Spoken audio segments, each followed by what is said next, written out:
तर मित्रांनो आपण 19 जूनला जी आहे ती सोयाबीनची पेरणी केली होती। पाठीमागे तुम्ही बघू शकता पूर्ण सोयाबीन आपलं चांगल्या प्रकारे उगवून आलं। आज 1 जुलै तारीख आहे, जवळपास 12 दिवस होऊन गेले। तर मग आपण काय काय नियोजन केलं होतं संपूर्ण माहिती तुम्हाला व्हिडिओमध्ये सांगणार आहे। तर व्हिडिओला नक्की शेवटपर्यंत पहा आणि आपल्या ॲग्री सरकार चॅनल आत्ताच सबस्क्राईब करून घ्या, खाली सबस्क्राईब बटन आहे। नमस्कार मित्रांनो, मी ऋषी मोठे पाटील आणि तुम्ही पाहतात ॲग्री सरकार। तर बघा मित्रांनो, 19 जूनला आपण ज्यावेळेस सोयाबीन पेरणी केली होती त्यावेळेस एकदम पाऊस हा कमी होता आणि आपण रिस्क घेतली होती, कारण की बराच उशीर व्हायला लागला होता आणि बाकीची सुद्धा पेरणी आपली राहून गेली होती। आणि आता म्हणलो की इतका उशीर काय जमणार नाही सोयाबीनला, आणि आपल्याला इकडं पाण्याची सोय नाही, माळावरचं रान आहे, त्यामुळे आपण रिस्क घेऊन काय केलं, लवकरच पेरणी करून टाकली। आता पेरणीसाठी काय काय नियोजन केलं तर तुम्हाला मी थोडक्यात आणि सांगतो की काय काय केलं। तर बघा, हे सगळं जे रान होतं का, हे माळावरचं रान, तर हे माळावरचं रान तणखरी रान होतं। म्हणजे इथं किरडू आपलं लांडगा हे तण का सगळ्यात जास्त रानामध्ये यायचं। आता तुम्हाला वाटणार नाही खोटं, हे बघा, हे लांडग्याचे झाडं वगैरे असे काही उगवून आले। तर तरीसुद्धा आपण पाठीमागं जी स्ट्रॉंग आरामची फवारणी घेतली होती तणनाशकाची, त्याला 200 लिटर पाणी वापरलं होतं, त्यामुळं जवळपास 80% तण कमी झाले। आता कुठंतरी एक 10% तण वगैरे राहिले। आता हे ज्यावेळेस आपण डुबणी म्हणजे कोळपणी म्हणा तरी जी करणार आहेत एक अजून 10 दिवसांनी, त्यावेळेस हे सगळं प्लॉट हा क्लिअर होऊन जातो। आपण नंतर उगून आल्यानंतर तणनाशक सहसा काय वापरत नाहीत, जर खूपच तण असेल तर आपणच उगून आल्यानंतर तणनाशकाचा वापर करतो।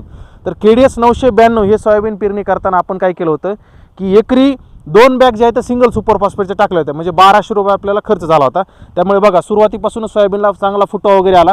आणि ह्याला बीज प्रक्रियेमध्ये काय केलं होतं की आपण कॅस्केड काही ठिकाणी लावलं होतं आणि काही ठिकाणी काय केलं होतं की थायमॅक्टोझोन लावलं होतं। असे 2-3 ठिकाणी वेगवेगळे प्रयोग करून दरवर्षी आपण प्रयत्न करत असतो की काय आपल्याला फरक जाणून येतो। तर ह्या वर्षी आपण इथं कॅस्केड लावलं होतं, चांगला फरक जाणून आला आहे, कुठंही काही प्रॉब्लेम नाही, चांगली सोयाबीनची सुद्धा उगवण झाली आहे। त्यानंतर महत्त्वाची गोष्ट, काही शेतकऱ्यांनी मला विचारलं होतं की तणनाशकाचा रिझल्ट कमी ओल असल्यावर येतो का नाही। तर बघा मित्रांनो, तो प्रॉब्लेम आढळून आलेला आहे आपल्या इथं की ओल कमी असेल तर तणनाशका रिझल्ट म्हणावं तसा एवढा चांगला येत नाही। आता इकडे या, असं वळून तुम्हाला दाखवतो। आपण सोयाबीन पेरणी केल्यानंतर दुसऱ्या दिवशीच फवारणी केली होती, तरीसुद्धा बऱ्यापैकी तण कमी झालं, म्हणजे 70-80% म्हणा। पण काही काही ठिकाणी अजून असं लांडगा उगून आला, हे रुंद पानाचं तण।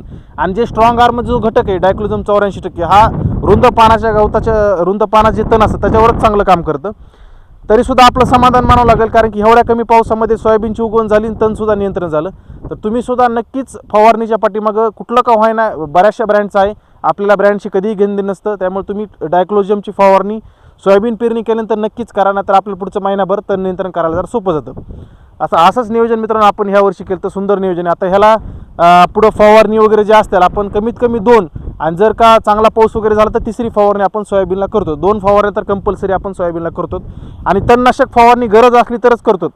असं काय कंपल्सरी तणनाशकच वापरायचे म्हणून नाही। आता बाजारामध्ये जसं की इमेचं थायपर असेल, BSFचं ओडिसी आहे, असे बरेचसे तणनाशके अवेलेबल आहेत, पण आपण गरज वाटली तरच फवारणी करतो, बाकी काही नियोजन करत नाही। 2 फवारण्या घेत होतो। आता मित्रांनो तुम्हाला खाली सुद्धा मी दाखवतो की आपली सोयाबीनची उगवण कशी झाली। सगळीच KDS 992 सोयाबीन आहे आपली। या इकडं,